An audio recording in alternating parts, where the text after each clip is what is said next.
안녕하세요. 낙서인간입니다.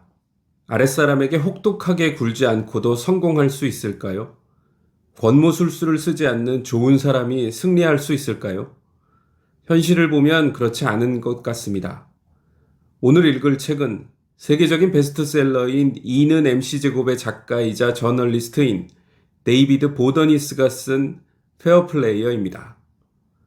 저자는 이 책에서 정직하고 관대하고 공정한 리더도 성공할 수 있다고 말하는데요. 무례한 세상에서 품격을 지키며 이기는 기술이라는 부제가 붙어 있는 책, 페어플레이어 중에서 데니 보일과 완벽한 밤, 그리고 불과 13개월 만에 완공된 뉴욕의 102층 마천루라는 두 챕터를 읽어보겠습니다.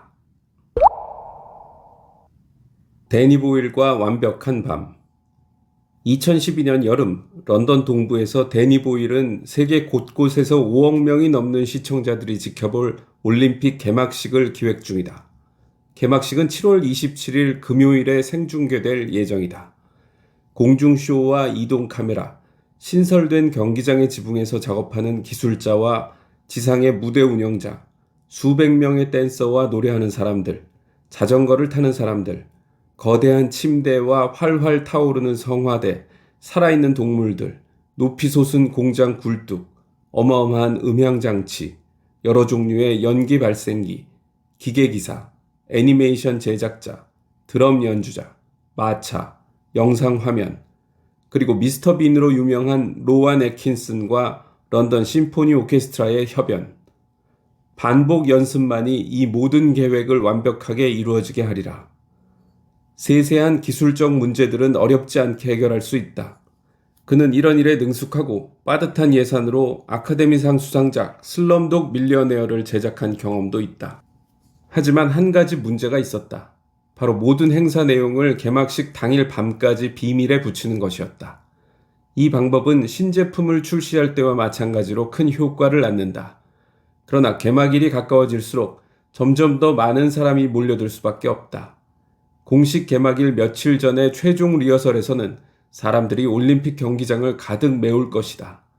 그리고 런던의 타블로이드 신문은 수단과 방법을 가리지 않고 개막식 연습 사진을 찍으려 들 것이 분명했다. 보일은 사려 깊은 사람이다.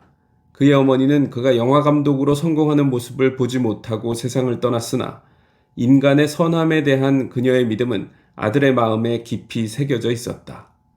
무례한 사람이 되지 않는 것은 그의 자존심과 연결된 문제이기도 했다. 올림픽 조직위원 회장이 그에게 물었다. 어떻게 정보가 새나가지 않게 할 건가요? 그가 답했다. 그냥 정중하게 부탁해야죠. 이런 사고방식을 가진 사람이 어떻게 1년 내내 함께 했던 1만 명 중에 단 한 사람도 정보를 흘리지 않게 만들 수 있었을까? 혹독하게 굴지 않고도 성공할 수 있을까? 나는 언제나 이 단순한 질문에 매료되었다. 처음에는 아니요라는 답이 명백해 보인다.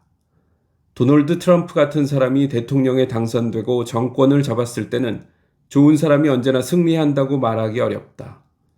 회사는 이를 보여주는 좋은 예다. 개구리가 위협적으로 보이도록 울음주머니를 부풀리듯이 사무실에서 행해지는 무례한 언사는 화자가 더 높은 지위에 있거나 더 해박하거나 그저 놀라울 정도로 대단한 집안 출신임을 암시한다. 자문회사나 은행, 정치계에서 고속으로 승진하고 싶어하는 신입사원이 자신보다 지위가 높은 사람에게는 살짝 순종하듯 미소 짓는 한편 지위가 낮은 사람에게는 고압적으로 구는 요령을 배운다면 출세는 거의 보장되었다고 할 수 있다. 논리는 흠잡을 데 없어 보인다.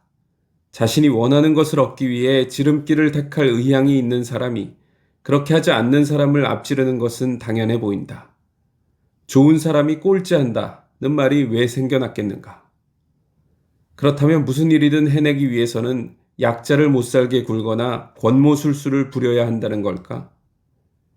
내가 진행한 연구조사에 따르면 답은 아니오다. 솜씨 좋게 어느 한쪽으로 치우치지 않는 방향으로 이끄는 더 나은 길이 있다. 적절하게 기술을 활용해 공정하게 일을 처리할 때 멋진 결과를 성취할 수 있다. 이것이 엠파이어 스테이트 빌딩을 약 1년 만에 완공하고 영국 사격의 데뷔를 앞둔 온화한 성품의 여성을 냉혹한 전장에서 찬사받는 게릴라 전사로 만든 힘이었다. 더 나은 정보와 더 멋진 창의력, 더 진실한 연대가 존재한다. 이런 접근법이 확산되면 우리의 일상생활이, 나아가 사회가 편안해지는 것은 덤이다. 나는 지금까지 수년간 옥스퍼드 대학에서 진행한 강의를 비롯해 첨단 기술 회사와 병원, 은행, 법률회사, 특수군부대, 여타 기관에서 조사를 이어가며 한 가지 사실을 지속적으로 확인했다. 흔히 못된 사람이 성공한다고 여기지만 원칙을 지키며 지혜를 발휘하는 사람이 치열한 경쟁에서 결국 이기고 최고의 자리에 오르는 경우도 많다. 단지 괴물 같은 사람이 더 주목받기 때문에 잘 드러나지 않을 뿐이다. 과거에도 이처럼 더 좋은 방식을 증진하려는 노력이 있었다. 성경에서는 말한다. 사람이 만일 온 천하를 얻고도 자기 영혼을 잃으면 무엇이 유익하리요? 이기심을 극도로 부추기는 사회에서 민주주의가 다시 한번 위협받는 오늘날, 이것은 특히 더 시급한 문제다. 올바른 방식으로 성공하려면 대개 시간이 오래 걸린다.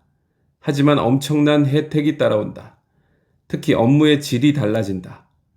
그런데 말로 조언하기는 쉬우나 실행에는 절묘한 솜씨가 요구되므로 누구도 여러분에게 모든 세부 사항을 가르쳐 줄 수는 없다.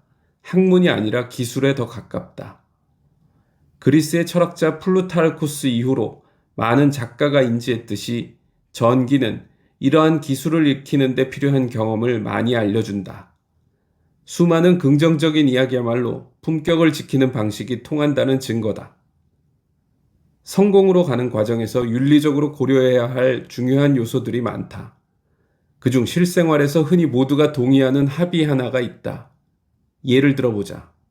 영화감독 하비 와인스타인은 할리우드에서 정상의 자리에 오르기 위해 약자를 짓밟고 괴롭힌 것으로 유명하다. 반면 왕좌의 게임의 유능한 책임 프로듀서인 버나데트 콜필드는 가장 공정한 인물로 잘 알려져 있다. 이론의 여지가 없는 선이나 공정의 정의는 몰라도 괜찮다. 우리가 선호하는 사람이 반드시 성인이어야 할 필요도 없다. 어떻게 하면 와인스타인이 아닌 콜필드와 같은 방식으로 성공할 수 있을까? 이기심은 파멸을 불러오기도 한다. 이기심은 원한을 낳을 뿐만 아니라 꼭대기에 앉은 사람들이 정말로 봐야 할 것을 보지 못하게 만들기 때문이다. 와인스타인의 경우처럼 오랜 시간이 지난 후에야 패착이 드러나는 때도 있다.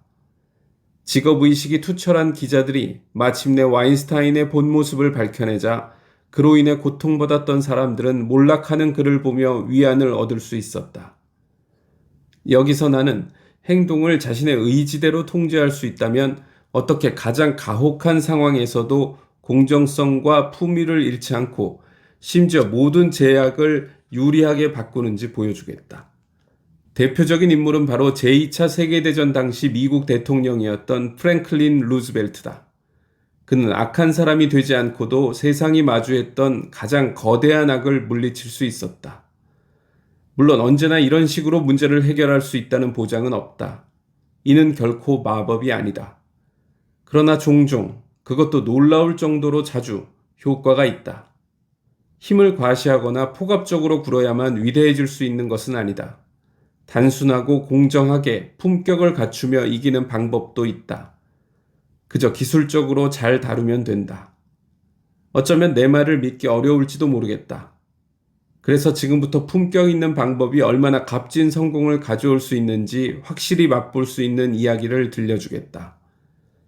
2012년 런던 올림픽 개막식을 준비했던 데니 보일의 경험은 우리가 앞으로 탐험할 모든 사례의 축소판이라고 할 수 있다. 어쩌면 이 책 전체가 이 사례에 압축되어 있다. 베일에 쌓인 런던 올림픽 개막식. 보일은 수천 명에 달하는 자원봉사자의 마음가짐을 긍정적으로 바꿔야만 올림픽까지 자신의 계획을 비밀리에 진행할 수 있음을 깨달았다. 그는 이 점에서 남들보다 앞서 있었는데 영화를 찍을 때 항상 제작진을 존중으로 대해왔기 때문이다. 여유로운 식사 시간을 보장했고 추가 근무 수당을 꼬박꼬박 지급했으며 그들의 전문 지식에 기초한 판단을 존중했다. 그는 모두가 함께 한다고 할 때 말로만 그런 게 아니라 실제로 그렇게 믿고 실천했다. 올림픽 조직위원회는 개막식을 준비하면서 모든 카메라폰을 압수하고 엄격한 비밀 유지 합의서를 작성했다고 일러주었다. 보일이 즉각 대답했다. 직원들의 휴대전화를 압수하지 않을 것이며 모두가 서명해야 하는 비밀 유지 합의서 따위는 없을 거라고 말이다. 위원회는 모든 참가자를 유급으로 채용하기를 원했다. 그러면 급여를 지급하지 않겠다는 협박으로 참가자들을 통제할 수 있었다. 그러나 보일은 거의 모든 역할을 무급 자원봉사자로 채우기로 했다. 마지막으로 올림픽 조직위원회는 구획화의 중요성을 강조했다. 각각의 참가자가 개막식의 아주 작은 일부만 안다면 이들이 정보를 유출해도 피해가 크지 않을 것이란 판단이었다. 보일은 동의하지 않았다. 그는 큰 행사에서 봉사자들이 혼란스러워하는 모습을 많이 봐왔다. 그들은 어느 시점에서 왼팔을 들어 올려야 한다는 사실을 알았지만 왜 그래야 하는지는 몰랐죠. 그가 원하는 개막식은 이런 것이 아니었다. 그는 올림픽 조직위원회의 개막식 전체의 흐름과 각자가 맡은 일이 정확히 어떻게 조화를 이루는지 첫날부터 봉사자들에게 보여주겠다고 말했다. 물론 이것만으로는 충분하지 않았다. 보일은 어머니 덕분에 대다수 사람이 선하다고 믿었지만 모두가 그렇지는 않다는 사실을 잘 알고 있었다. 보일은 잉글랜드 북서부 맨체스터 인근의 아일랜드계 노동자 계급 카톨릭 가정에서 성장한다. 그는 중등학교 생활에 대해 이렇게 말했다. 안젤라의 제 주인공만큼은 아니었지만 힘들었죠. 교사들은 가혹했고요. 그의 아버지는 14살에 중퇴했고 열심히 독학해야 했다. 아버지로부터 제가 물려받은 것은 적극성과 고집, 끈기였습니다. 이런 기질은 개막식을 1년 이상 남기고 준비가 시작된 상황에서 가장 큰 힘을 발휘했다. 그는 자원봉사자 1만 명을 조직하고 고무시켜야 했다. 그리고 이들 중 단 한 명도 개막식 계획을 외부에 유출하지 않게 만들어야 했다. 결코 쉬운 일이 아니었다. 인간은 수능적이다. 취약하고 변덕스럽다. 봉사자 중 몇몇은 어떤 상황에서도 신뢰를 저버리지 않을 테고 사진을 찍지 말라고 요청하면 수개월에 달하는 연습 기간 내내 그렇게 할 것이다. 그러나 대다수는 분위기에 휩쓸릴 것이다. 여기서 경청의 기술이 등장한다. 보일은 우쭐대며 올림픽 조직위원회 위원들을 걸리적거리는 관료라고 얕잡아 보지 않았다. 만약 그랬다면 크게 후회할 뻔했다. 양복을 차려입은 전 올림픽 육상 선수이자 런던 올림픽 조직위원회 위원장인 서베스천 코에게 처음부터 멋진 생각이 떠올랐기 때문이다. 그는 비밀이라는 단어가 뭔가를 밀쳐내고 빠져나와야 하는 것을 의미하며 부정적이고 위협적으로 느껴질 수 있다고 보았다. 예를 들어 학대 가해자는 피해자를 위협해 비밀을 지키게끔 한다. 코는 보일에게 입을 굳게 다물어야 하는 엄청난 비밀이라는 단어 대신에 깜짝 쇼라는 표현을 쓰자고 제안했다. 깜짝 쇼는 개개인에게 참여의식을 느끼게 한다. 이후에 밝혀졌을 때 기쁨과 만족감을 주는 무언가다. 보일이 관료를 경멸하는 태도를 보이지 않았기에 코는 이 생각을 자신 있게 제안할 수 있었다. 보일은 코의 제안을 즉각 받아들였다. 그는 아이들은 깜짝 쇼를 정말 좋아하고 여기에 부정적인 점은 전혀 없어요 라고 말했다. 이후 런던 대건엄에 위치한 버려진 자동차 공장에서 진행된 첫 연습에서부터 새 올림픽 경기장에서의 전체 최종 연습까지 깜짝 쇼를 지키자라는 선명한 문구가 곳곳에 설치된 스크린에 나타났다. 이는 시작에 불과했다. 보일이 코와 다른 외부 전문가들의 말에 귀를 기울일 정도로 자신의 자존심을 옆으로 제쳐놓았다고 해도 그는 여전히 수천 명의 봉사자가 가진 창의력을 어떻게 끌어낼 수 있을까 하는 문제를 풀어야 했다. 물론 모든 발상을 이들에게 맡길 수는 없었다. 기획을 총괄하는 팀이 없으면 혼란이 생기기 때문이다. 그는 제공의 기술을 사용했다. 그가 제공한 것은 바로 모두가 갈망하는 존중과 신뢰였다. 먼저 그는 핵심 기획팀이 상관이 아님을 모두에게 명확히 했다. 이들은 값비싼 양복을 입고 저 높은 곳에 서서 발밑의 부하들에게 이래라 저래라 지시하는 존재가 아니었다. 대신에 마감 시한이 촉박할 때는 건설 책임자가 다른 사람들과 마찬가지로 현장에 나와 망치질을 했고 의상 책임자도 봉사자들 사이에 섞여 직접 바느질을 하는 일이 흔했다. 비가 올 때면 보일도 야외에서 봉사자들과 함께 연습이 차질 없이 진행되도록 도왔다. 모두가 알다시피 보일이 무보수로 일한다는 사실도 도움이 되었다. 또 그가 자주 혼자서 봉사자들 사이를 돌아다닌 것도 효과가 있었다. 그가 참모들에게 둘러싸여 현장 사람들과 멀어지는 일은 일어나지 않았다. 봉사자들은 장비 개선과 드럼 연주와 음향 설계에 대한 새로운 접근법 등 유용한 생각을 그에게 끊임없이 쏟아냈다. 또 운동장 관리와 산업의 역사, 소셜미디어와 세트 설계, 현대무용 안무에 대해서도 의견을 제시했다.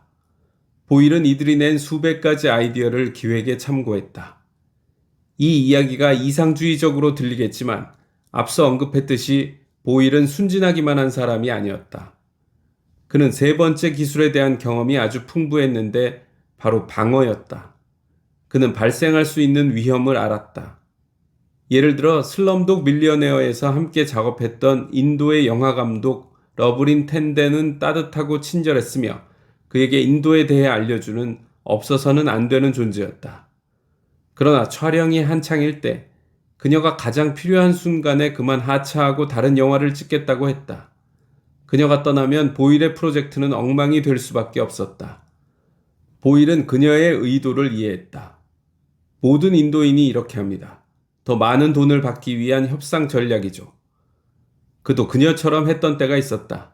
경쟁이 치열한 분야에서 선전하기 위해서는 돈이나 성공을 향한 건전한 열망이 필요하다.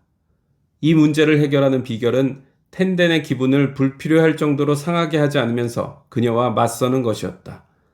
그녀의 급료는 오르지 않았지만 보일은 텐덴을 그녀가 받을 자격이 있는 자리인 공동감독으로 승격시켰고 양측 모두가 만족했다. 런던에서 보일은 준비 작업에 투입된 약 1만 명의 자원봉사자들을 통솔해야 했으나 사실 지원자 수는 1만 5천 명이 넘었다. 영화계에 오랜 세월 몸담았던 그는 이들 중에 관심을 받으려고 자신이 본 모든 것을 떠벌리고 싶어할 사람들도 포함되어 있음을 알았다. 그는 1만 5천 명 중 정보를 유출할 가능성이 큰 사람들을 걸러내기 위해 과거에 BBC에서 알게 된 유능한 조수들을 데려왔다. 이들은 탈락한 지원자들을 가혹하게 내치지 않았다. 그저 정중하게 지금은 그들이 필요하지 않다고 말했을 뿐이다. 이런 태도가 중요하다. 합격한 1만 명의 봉사자들이 탈락한 지원자들이 안전요원에게 쫓겨나는 장면을 보았다면 이들은 4년 전 엄격하게 통제되었던 베이징 올림픽 개막식의 공연자들처럼 되었을 것이다.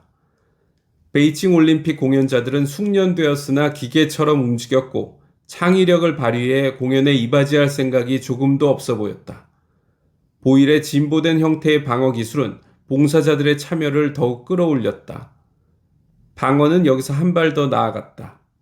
올림픽 조직위원회가 자원봉사자들이 의상을 자비로 구매해야 한다고 말했을 때 그는 말도 안 되는 소리라고 일축했다. 봉사자들은 개막식 공연을 위해 수백 시간을 쏟고 있었다. 의상은 이들이 받는 거의 유일한 물질적 보상이었다. 모두가 함께 관대하게 라는 견해를 고수했던 보일은 위원회의 주장에 맞서 뜻을 굽히지 않았다. 봉사자들이 의상비를 내는 일은 일어나지 않으리라. 위원회는 그가 자리에서 물러나기를 원했을까? 지루하고 천편일률적 공연이 아닌 특별한 무언가를 원했을까? 의상을 공짜로 받은 봉사자들은 고마운 마음을 개막식 준비에 고스란히 쏟아부었다. 감쪽같이 변장에 잠입한 자가 있을 가능성은 여전히 존재했다.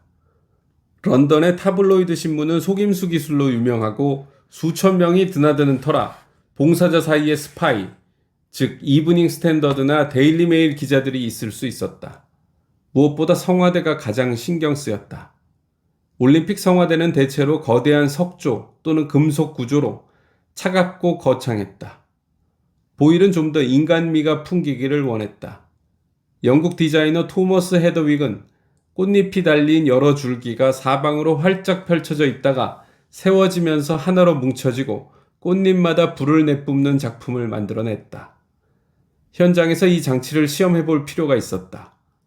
보일과 올림픽 조직위원회는 정보 누출을 막기 위해 전통적인 전략을 선택했다. 제임스 본드의 첩보 작전을 방불케 하는 스타일로 새벽 3시가 막 넘은 시간에 올림픽 주경기장으로 성화대를 이송하도록 하고 날짜는 개막식 당일과 가깝게 정했다. 이때는 군대가 이미 경기장 주변을 비행 금지 구역으로 지정한 뒤일 터였다.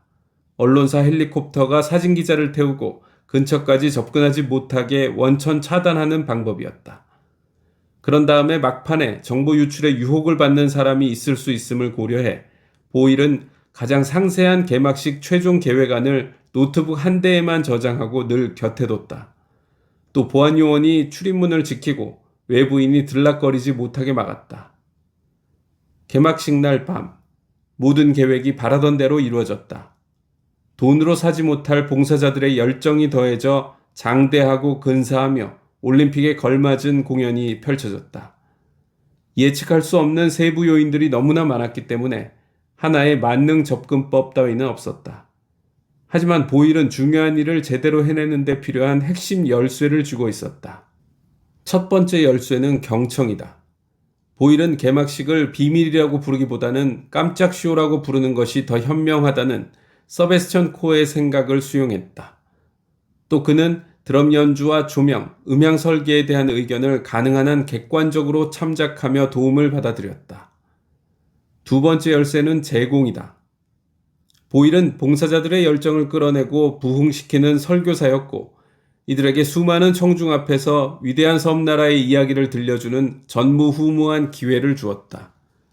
이들의 사소한 행동 하나하나를 모두 관리하는 대신에 이들을 합리적으로 감독하며 자유를 주었다. 그리고 이 방식은 다양한 봉사자의 창의적 생각은 물론 이들의 열정이라는 보상으로 돌아왔다. 마지막으로 방어가 있다. 특히 이 영역에서 기술이 쓰인다.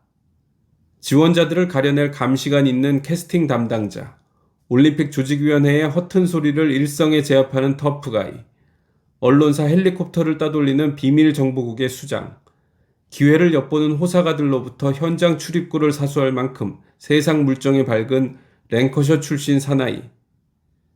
보일은 이 모든 역할을 해낼 수 있을 만큼 실질적인 인생 경험이 풍부했다. 보일은 캐스팅 담당자, 올림픽 조직위원회 얼간이들, 영국 신문사 헬리콥터를 따돌리는 정보기관 MI6의 수장, 기회를 엿보며 어슬렁거리는 호사가로부터 현장의 출입구를 지킬 만큼 세상 물정에 밝고 경험이 많았다. 휴대전화를 압수하지 않고 비밀유지 합의서가 작성되지 않은 가운데 내부에서 어떠한 정보도 유출되지 않았지만 보일은 기자들이 잠입해 있음을 알아챘다. 그러나 이들을 색출하지 않음으로써 그는 자신이 이들을 신뢰하고 있음을 간접적으로 보여주었다. 이 행동은 근사한 결과를 만들어냈다. 기자들 역시 깜짝 쇼를 만들 자를 자신의 임무로 믿게 되었다. 정확히 같은 가치를 공유하지 않을 수도 있어요. 그가 그때의 기억을 떠올리며 말했다. 하지만 여전히 같은 편에 설 수 있지요. 이들은 어느 것도 기사화하지 않았어요. 마침내 개막식이 생중계되었을 때 보일이 바랐던 깜짝 쇼가 완성되었다.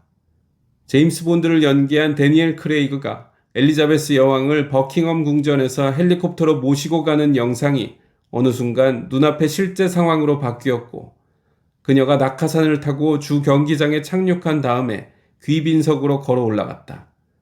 같은 구역에 앉아있던 윌리엄과 해리 왕자가 돌아서서 뒤에서 등장하는 할머니의 모습을 보았을 때 이들은 놀라움을 감추지 못했다. 이들조차도 엘리자베스 여왕의 등장을 전혀 몰랐을 만큼 보일은 철통 보안에 성공했다. 모두가 동의했다. 완벽한 밤이었다. 불과 13개월 만에 완공된 뉴욕의 102층 마천루.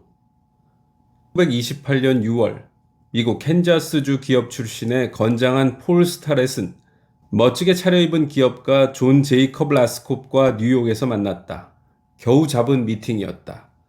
지루해하는 기색이 역력한 라스콥이 스타렛에게 물었다.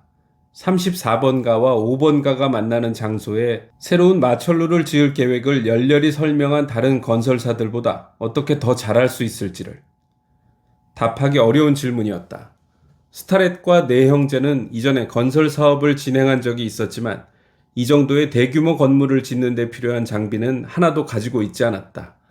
스타렛의 아버지는 농부이자 목수였고 어머니는 교사였다. 스타렛은 철물점 창고와 뉴멕시코에 있는 목장에서 일한 경험이 있었다. 언제나 무뚝뚝하고 거칠었으며 60대가 된 지금은 우울증으로 고생하고 있었고 이를 인정하는 것은 수치스럽게 여겼다. 애써 사교적으로 굴 필요가 뭐가 있겠는가. 스타렛은 계약을 성사시키기 위해 매우 특이한 행동을 했다. 바로 진실을 말한 것이다. 세상 물정에 밝은 뉴욕 시민으로서 뻔뻔함에 익숙한 라스콥은 스타렛을 회의적으로 바라봤다. 장비조차 없는 시골뜨기가 어떻게 계약을 따낼 수 있다고 생각하겠는가. 라스콥은 조금 전에 던진 질문을 다시 했다. 얼마나 많은 장비를 보유하고 있죠? 빌어먹을 한 개도 없어요. 스타렛이 말했다. 그는 잃을 것이 없었다. 곡괭이와 삽조차 없죠. 그러나 이 시골뜨기는 라스콥이 자신을 내보내기 전에 자신이 한 말의 장점을 설명했다. 스타렛은 누구도 이런 어마어마한 일에 필요한 장비를 보유하고 있지 않다고 했다. 스타렛 형제는 굴착기에서부터 현장에 설치할 가마까지 필요한 모든 장비를 구입할 계획이었다. 그리고 건설 프로젝트가 완료되면 장비들을 되팔아 그 돈을 라스콥과 다른 투자자들에게 돌려주겠다고 했다. 그게 이익이 된다고요? 라스콥이 되물었다. 스타렛은 확실하다고 답했다. 그리고 다른 건설사는 품질이 떨어지는 중고 장비를 빌려 투자자들을 속이려 한다고 설명했다. 스타렛의 방식대로 하면 건물 완공은 물론 상태가 좋은 장비도 남는다. 라스콥은 스타렛의 솔직한 제안을 받아들였다. 그가 내린 최고의 결정 중 하나였다. 까다롭지만 솔직한 스타렛이 진실을 이야기하자 놀라운 일이 일어날 여지가 만들어진 것이다. 건물은 예정된 장소에 13개월 만에 지어졌다. 컴퓨터나 AI가 등장하기 전의 일이었다. 당신은 제도사가 T자와 나침반을 이용해 손으로 청사진을 그리고 속기사가 타자기와 종이에 지시사항을 작성해서 배포하던 시대였다. 13개월은 그저 철골을 세우는 데 걸린 시간이 아니다. 완공까지 걸린 시간이다. 그 자리에 이미 서 있던 거대한 월도프 아스토리아 호텔을 철거하고 설계하고 건설하고 새 건물에 마감을 하고 창문과 바닥 작업을 무려 약 1년 만에 모두 끝내면서 뉴욕시를 대표하는 마철로 엠파이어 스테이트 빌딩을 탄생시켰다. 스타렛은 어떻게 불가능해 보였던 일을 해낼 수 있었을까? 엠파이어 스테이트 빌딩을 짓던 시대의 노동자들은 일반적으로 형편없는 대우를 받았다. 임금이 기껏해야 하루에 $7였고 오르지도 않았다. 근무 시간에 따뜻한 음식을 먹고 싶으면 지상으로 내려와 음식 판매대나 식당을 찾은 다음에 다시 위로 올라가야 했다. 심지어 기중기를 오르내리며 밥을 먹는 데 걸린 시간만큼 임금이 깎였다. 안전사고를 예방하는 지침은 거의 없었고 수많은 노동자가 기중기에서 떨어져 목숨을 잃었다. 폴 스타렛의 우울증은 의사가 치료할 수 없었다. 스타렛은 자신의 우울함을 나를 만족시켜주는 활동에서 멀어져 방황하며 불행한 기분이라고 묘사했다. 그러나 힘없는 사람들이 공정하게 대우받는 것은 스타렛에게 매우 큰 의미가 있었다. 겉으로는 무뚝뚝해 보이던 그가 유일하게 고수하던 신념이었다. 건설 기간 동안은 스타렛의 어두움이 더욱 짙어지지 않을 수 있었다. 라스콥은 스타렛이 전에 몇몇 건물을 완공한 경험이 있다는 사실을 알았지만 이제야 그가 어떻게 계약을 성사시킬 수 있었는지를 더 자세히 알게 되었다. 이전 건설 프로젝트 중 하나에서 스타렛은 언제나처럼 퉁명스럽게 유명 건축가의 설계에 반대했다. 일반 사무원들이 햇빛을 못 받는 설계였기 때문이다. 다른 프로젝트에서는 괴팍하기는 하지만 이번에도 역시 사려 깊게 회사의 사환과 잡부들에게 일일이 건축 설계도를 살펴보게 했다. 완공된 건물에서 모든 하급 직원들이 편리하게 작업할 수 있는지를 미리 확인하기 위해서였다. 스타렛과 형제들은 엠파이어 스테이트 빌딩 건설에서도 이런 배려를 잊지 않았다. 안전을 위해 바닥 덮개에 생긴 모든 틈을 찾아내 예방 조치를 하도록 직원들을 배치했다. 바람이 너무 많이 불어서 작업할 수 없는 날에도 하루 일당을 전부 지급했다. 그리고 스타렛은 현장의 모든 노동자에게 기본 임금의 2배 이상인 일당 $15를 주고 건물이 올라갈 때마다 층마다 보조금을 받는 양질의 식당을 마련할 계획이었다. 라스콥이 냉혈한은 아니었으나 스타렛의 행동을 이해하지 못했다. 라스콥은 1920년대 미국에서 성공을 거둔 사람이었다. 사업을 할 때 필요 이상의 비용을 지불하지 않는 것이 상식이었다. 스타렛의 계획이 실제로 효과가 있었을까? 스타렛과 형제들은 경제학자들이 효율 임금이라고 부르는 임금을 제공할 계획이었다. 임금을 더 주고 잘 대우해주면 더 능력 있고 의욕적인 직원을 얻을 수 있다. 진보적 성향의 경영대학원에는 이런 사례 연구가 넘쳐난다. 그러나 우리는 우주에 다수의 선진 문명이 존재할 가능성이 있다는 설명을 들었을 때 물리학자 엔리코 페르미가 한 말을 떠올려 볼 수 있다. 그렇다면 왜 아무도 안 보이는 거죠? 진보적인 회사 운영 방식이 효과적이라면 왜 모든 조직이 그것을 채택하지 않을까? 그 이유는 고마운 마음을 갖게 하는 것이 성공을 향한 유일한 방법은 아니기 때문이다.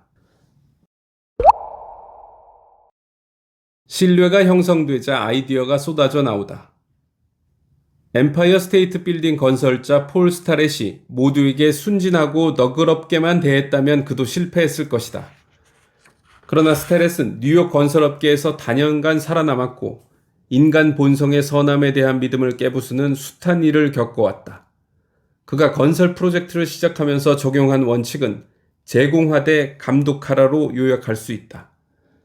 건설 현장은 사기를 치기 좋은 곳이다. 예를 들면 공사 감독은 건설 노동자 100명에 대한 청구서를 보내놓고 94명만 공급할 수 있다. 노동자들은 도구를 태연하게 빌리고는 절대 돌려주지 않았다. 그리고 뉴욕 전역의 납품업자들은 벽돌과 볼트, 유리, 그리고 인간이 하는 거의 모든 부품에 들어가는 원가를 절약하는 전문가다. 엠파이어 스테이트 빌딩 건설의 구매 문서 원본을 보면 이 사실을 알 수 있다. 라스콥이 만난 마지막 건설업자가 스타렛이었다는 점은 기회로 작용했다. 스타렛은 입찰에 참여한 건설사들이 계략을 꾸밀 것임을 알았다. 그의 친구이자 기획위원회 소속인 로버트 C. 브라운이 다른 건설사들이 장비 부족을 약점으로 강조할 것이라고 알려주었을 때 그는 자신의 인터뷰 순번이 마지막이 되게 해달라고 부탁했다. 논박하기에 가장 이상적인 순서였다. 일단 공사가 시작되면 모든 속임수를 차단하기 위해 도와줄 사람이 필요하다. 스타렛은 캐나다인 기술자 존 바우저를 고용했다. 그는 바우저를 건축을 숭고하게 생각하는 낭만적인 인물로 기억했다. 심지어 바우저는 먼 훗날 자신의 묘에 엠파이어 스테이트 빌딩 모양의 석회석 묘비를 세우는 꿈이 있었다. 그러나 11살에 집을 떠나 세상을 떠돌며 건설 현장을 전전했기에 모든 종류의 속임수에 통달한 인물이기도 했다. 이 당시의 자료를 보면 바우저는 요령과 무한한 인내심은 물론 기록 담당자의 섬세한 표현대로 단호한 성격이 결합한 인물이었다. 이러한 요소들은 복잡하고 새로운 프로젝트에서 너그러움이 효과를 발휘하는 데 필요하다. 노동조합이 고용한 노동자 수를 정직하게 보고하도록 바우저는 직원을 고용해 공사 현장의 노동자를 오전에 2번, 오후에 2번 직접 방문하게 했다. 이는 말처럼 쉬운 일이 아니었다. 많은 노동자가 지상에서 약 300m 높이의 철골 위에서 하루를 보냈기 때문이다. 그러나 바우저의 기록을 보면 그의 태도가 단호했음을 알 수 있다. 이 방법이 공사 감독에게서 앗아간 것은 가짜 장부 작성의 유혹이었다. 또 그는 재고 관리를 위해 장비가 제자리에 있는지 건물 위로 올라가는가 확인하는 회계 부서를 만들었다. 컴퓨터가 없던 시대에 모두 까다롭고 실험적인 작업이었다. 모든 지시사항을 손으로 작성한 다음에 타자기로 치고 문서를 철해 정리해야 했다. 필요한 물품이 모노레일과 전차, 증기선으로 끊임없이 공급되었다. 세부사항이 매우 중요했다. 분류하기 어려운 창문 테두리 장식용 크롬 니켈을 구별해야 했고 대리석 조각이든 15,000개의 포대 개수를 센 다음에 표시해야 했다. 이 밖에도 처리해야 할 작업이 많았다. 만만하게 굴어서는 안 되었다.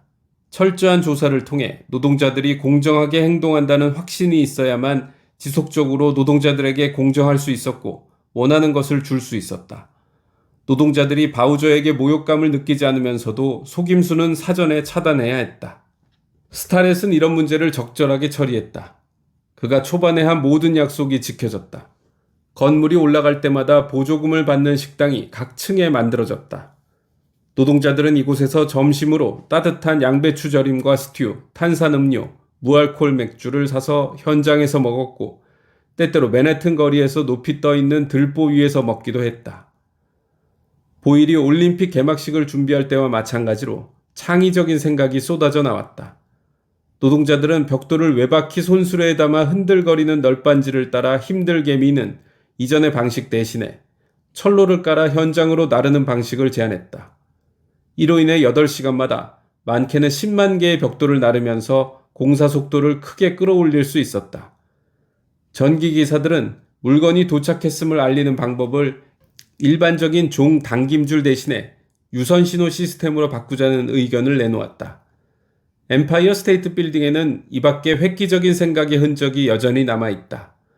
보통은 이런 대형 구조물의 외장으로 사용할 거대한 바위의 모서리를 다듬기 위해 숙련된 공예가들을 고용했는데, 다듬어지지 않은 상태의 돌을 그대로 채석장에서 가져와서 접합부에 얇은 금속판을 대고 볼트를 깊이 박아 이으면 시간을 절약할 수 있다는 의견이 있었다.